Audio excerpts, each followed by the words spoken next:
Привет, дорогие друзья! Привет вам из города Сочи. Сюда мы приехали с визитом рабочим и с визитом отдохнуть. На самом деле давно очень не был здесь и давно не ехал на машине сюда. Мы из Москвы поехали на машине, заехали в Ростов, Краснодар, городок Шахты к друзьям. В Ростов, точнее, мы на обратном пути запланировали заехать, где я уже представил себе будущее. Да, и сейчас мы погуляем по Дендрарию, а завтра планируем поехать в горы, в Клиновое озеро к Саше, посмотреть, как там будут дела с чаем и пообщаться на тему нашего краснодарского чая.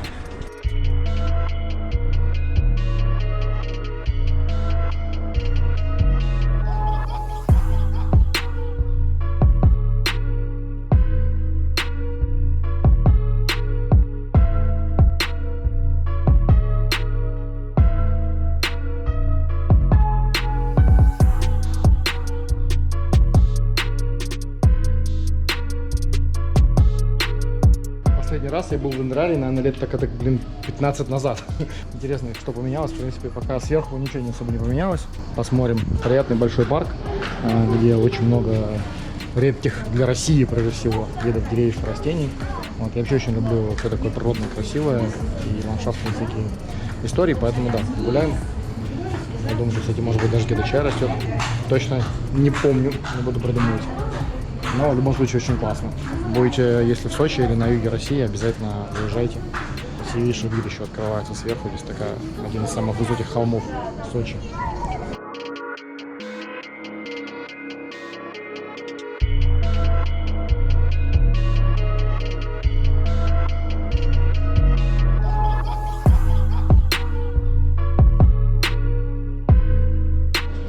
ПР закончился? Да. Понятно. ПР закончился. А был ПР, хотел попить ПР, но нет ПР. И чай уже вошел очень прочно в жизнь. То есть, смотрите, вот местное меню Дендропарка. И ПР стоит 70 рублей за стаканчик. В отличие обычного чая, так что премиум чай. Нижняя зона парка, тут кусочек Австралии в виде эвкалиптов и кусочек Китая в виде бамбука. В принципе, ну так все немножко подзапущено, мы так прогулялись сверху вниз Дендрария, но довольно приятно, по крайней мере, посетить точно стоит. Тут живут попугаи. Попугаи больше даже впечатлили в парке Лога в городе, под городом Каменск-Шахтинский, где мы тоже были недавно.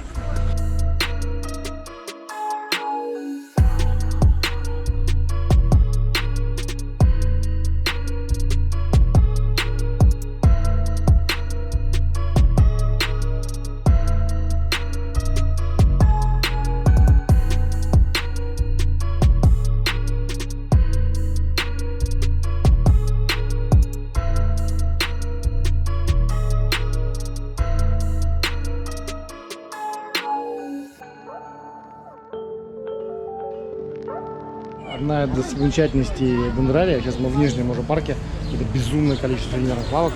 Ассортимент у них очень забавный. В принципе, наверное, ничего особо не поменялось с тех пор, как я тут был. Такие какие-то кружки из бамбука, что-то еще, какие-то забавные объявления. Типа, цена на дне кружки, или не ставьте стакан на место, где наливается сок. Вот, и что-то такое. Очень забавно. Русская экзотика всех России и ее красоте. В нижней части очень много прудиков, где проживают всякие разные птицы. Есть какие-то дикие петухи, тоже бамбуковые заросли большие. В целом реально такое ощущение, что вот я все помню именно таким же, как оно сейчас здесь.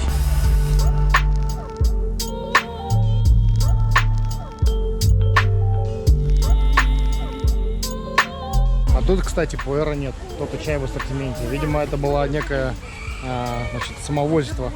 Одной из точек. Нижний, кстати, Дендрарий очень такой небольшой, но очень уютный.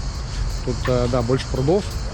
Как замечательно, есть тоже живая аллея, которая очень много, конечно, не в классических садах, где-нибудь по Питерам можно видеть, да и не только в России такого много. Очень приятный парк, если уж вы оказались тут. Вообще, сейчас надо сказать, в Сочи народу какое-то безумное количество, потому что границы закрыты пока, и все ломанулись просто сюда.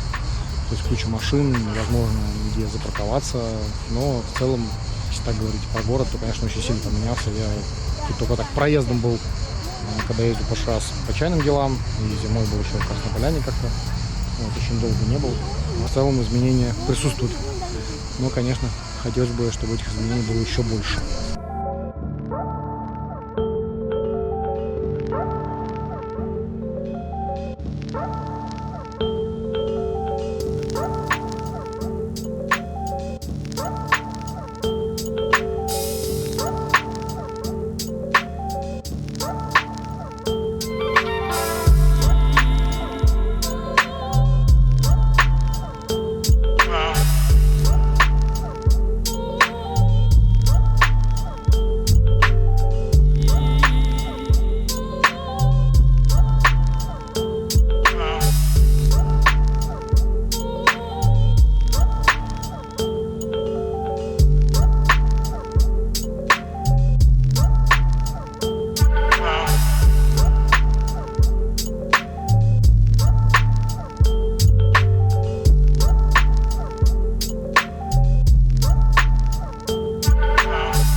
Поднялись на Ибгу на фуникулере вчера, потому что довольно поздно это сделали, и поэтому не успели подняться на самую высоту, на черную пирамиду осторожно. Сегодня решили подняться на самую высоту сразу. Вот. Вчера тоже на самом деле очень неплохо погуляли. Самая прикольная прогулка была, значит, спуск с 2200 до 1460 пешком, потому что там была перекрыта трасса 13-я. Перекрыта просто, а я внизу на кассе специально уточнил, можно ли там спуститься. Говорит, можно. Ну, в общем, я подискутировал немного с охранником, говорили, что все-таки нас пропустили, сказали, типа, идите, у нас выставка риска. Говорю, окей. Ну, а там вот дорога, типа, как здесь, только чуть покруче и не обустроенная, не натоптанная. Довольно жестко будет спускаться, но зато очень одиноко, никого нет. В принципе, красиво. Чай попили. Сегодня же решили подняться на черную пирамиду. Вообще, конечно, все очень непривычно, потому что я помню, когда еще пешком поднимался на высоты здесь, конечно, абсолютно другое впечатление было, с никого людей вообще. А сейчас все очень много туристов. Ну, с одной стороны, может быть, не очень нравится людям одиноким, с другой стороны, любящим, скажем так, дичь. Но с другой стороны, зато стало более доступно, и наконец какая-то инфраструктура появилась на горных курортах в России, что приятно.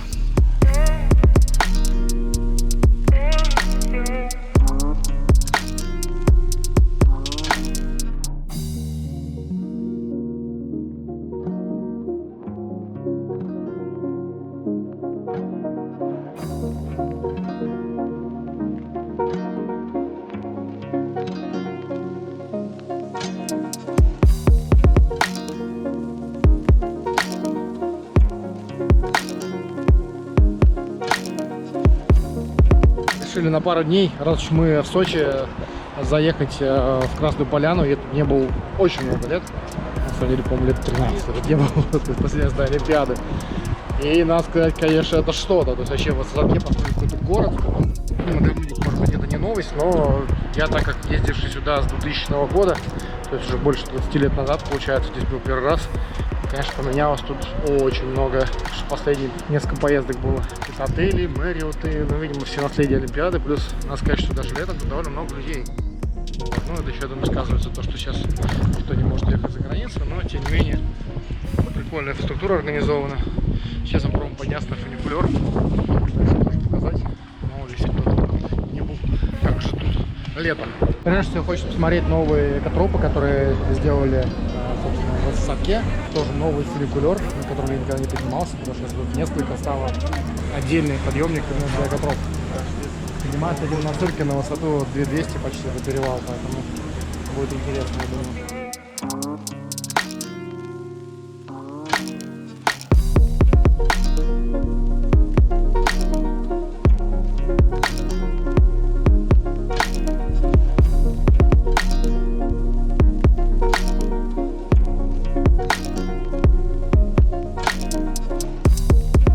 Целая сеть таких вот подъемников. И, кстати, на день, вот на, получается, 4, ну, с детьми, получилось 3700, целый день можно безлимитно кататься по всем этим фуникулерам, гулять по тропам, что, в принципе, очень здорово. Даже с вот небольшой высоты, здесь всего лишь там чуть больше 1000 высота, уже очень красивые виды. Я думаю, с самой вершины там вообще красота. А потом будем подниматься вон там.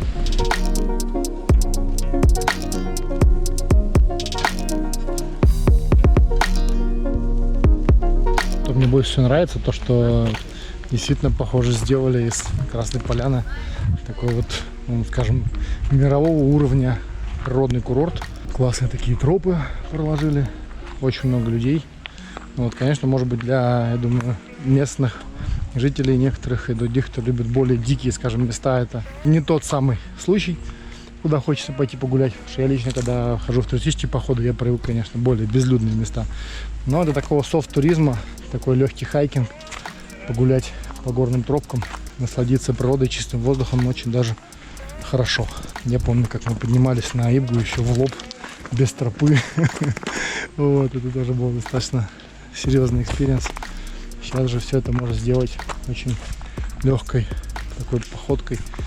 И большинство самых сложных подъемов преодолеть на фуникулере. Хотя есть и более сложные маршруты здесь тоже. Вот тут зависит от возможностей, как говорится. Что, съездили на водопад. Вспоминаю сразу нашу поездку на Хмелевские озера, как-то тоже сухим летом.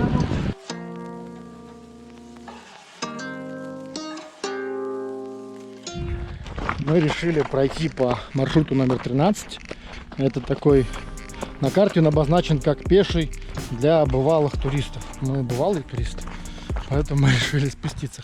Кстати, еще вот интересный такой момент, когда какие-то страны делают какие-то инфраструктурные проекты, будь то там обустройство национальных парков или какие-то там рекреационные центры, и они доходят до этого только сейчас, у них они получаются даже чуть более современные, чем на Западе. Это, кстати, очень интересно, с точки зрения даже, например, Китая того же, то есть, может быть, Красная Поляна пока таким похвастать не может, особенно в плане организации троп, но как бы насчет того же, например, Китая, который, в общем-то, гораздо позже начал заниматься обустройством национальных парков, чем, например, там США. Мы, будучи, например, и там, могу сравнить, что, например, национальные парки Китая обустроены во многом гораздо более современно и гораздо более там хай-теково и во всех смыслах, и по удобству, и по технологиям, чем, например, там американские многие там, или там австралийские, новозеландские там парки. То есть это действительно так, потому что уже они это позже начали, то же самое, как многие, кто никогда не пользуется компьютером, так компьютером они не пользуются, то есть у них сразу приходит уже смартфон, в общем-то, вместо устройства. А те, кто пользуется компьютером с 80-х годов, они как бы до сих пор многие там не освоили смартфоны. Ну, то есть есть такая история, это очень забавно, то есть действительно все смотрят же современные, да, какие-то тенденции, если у тебя ничего нет, то тебе проще сделать сразу хорошо, ты не идешь каким-то промежуточным этапом, ты их просто не проходишь эти ступени эволюции инфраструктуры, скажем так, сразу делаешь как бы уже на каком-то уровне максимально доступном на данный момент. Это очень тоже ценно. Вместо по скрипту, кстати, еще такое одно замечание. У нас очень многие любят жаловаться на то, что вот у нас в России там нет инфраструктуры нормальной, там, для туристов особенно, и вообще там как бы все не обустроено, хреновый сервис там и так далее. Что, в принципе, во многих местах по-прежнему, к сожалению, продолжает быть так же. Но вот как только что-то где-то делают, ну, хотя бы приближенно, да, по сервису или по там инфраструктуре к Европе там или к каким-то другим странам с более развитой экономикой, тут же все начинают говорить: блин, да вот все порушили, природу загубили, значит, все испортили. Ну, к сожалению, вот сколько я наблюдаю там в других странах, да, когда что-то там такое делается, налаживается инфраструктура, делаются дороги, там делаются какие-то туристические достопримечательности, естественно, это наносится какой-то определенный урон природе, но это поднимает экономику. Как бы люди, к сожалению, они не могут полностью в супер экологичной такой среде находиться и вообще никак не влиять на природную структуру, но стараются относиться бережно.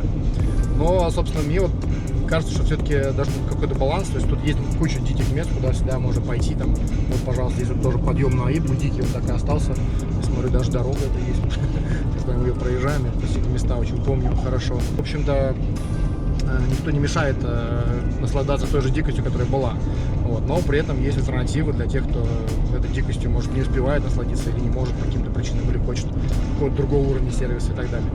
Поэтому радостно, что такое начинают делать, и то, что в целом какое-то развитие присутствует. Конечно, бы еще хотелось дополнительно, чтобы меньше было всякой коррупционной составляющей, и доходы от этого всего шли не только в одни и те же карманы, как мы все прекрасно знаем, но это еще требуется какое-то время. Есть такой момент, то, что у нас действительно что-то меняется к лучшему, это приятно. Я надеюсь, в этом году, кстати, очень многие это заметили, кто вынужден не поехал за границу куда-то, потому что я-то так и так по России много ездил, просто именно сюда не добирался. Но изменения явно к лучшему. Ну все, покидаем Красную Поляну. Конечно, 2 дня очень мало, потому что успели только 2 раза подняться на фуникулер, погулять по горам немного. Но тут, конечно, еще куча мест. Хочется навестить места, которые были раньше, в национальный парк заехать, там на Хмелевские озера съездить, вот, погулять там до Дольмена в самой поляне. То есть в самой поляне мы, собственно, и не были, мы в Лесосадке только были. Вот, и никуда не ездили на машине, то есть просто вот до фуникулера, как говорится, и обратно. Ну, замечательно, на самом деле, очень здесь все поменялось. И по мне так больше все-таки в лучшую сторону, хотя, конечно, многие ностальгируют, может, по той самой поляне, менее людной, там, менее гламурной. Но мне кажется, что как бы есть все, просто куда ты приезжаешь, потому что мы были конкретно вот в этом вот Красная Поляна курорт, то, что называется, городок. Вот, а так, в принципе, тут есть активности для просто туристов, можно походить в горные походы. Может так же, кстати, как мы когда ходили на Кардывач куда-то еще, только там нужно получать разрешение, естественно, потому что это пограничная зона, но в целом все очень даже круто. Радостно, что вот все эти олимпийские вложения сюда, они, конечно, может, частично, вот я вижу, там простаивают какие-то трассы. Вся инфраструктура, которая была сделана под Олимпиаду, она, в общем-то, сейчас активно используется и не простаивает, что, в принципе, ценно, потому что очень часто во многих других странах, где такие безумные вложения делали в Олимпиаду, все это сгнивало там полностью, абсолютно не будучи нужным, а тут, слава богу, вот, все за исключением спортивных объектов, там, железная дорога, там, дороги, все очень круто, удобно, моментально доезжаешь до берега, потому что раньше была очень опасная дорога в Красную Поляну, вот такой вдоль Мзынты реки, опасный же серпантин, вот, а сейчас вот такая вот трасса. В общем, все очень круто. Всем счастливо, подписывайтесь на канал, оставляйте комментарии, вот, кому что понравилось. Буду такие тоже лайв-зарисовки на путешествия делать, не только про чай.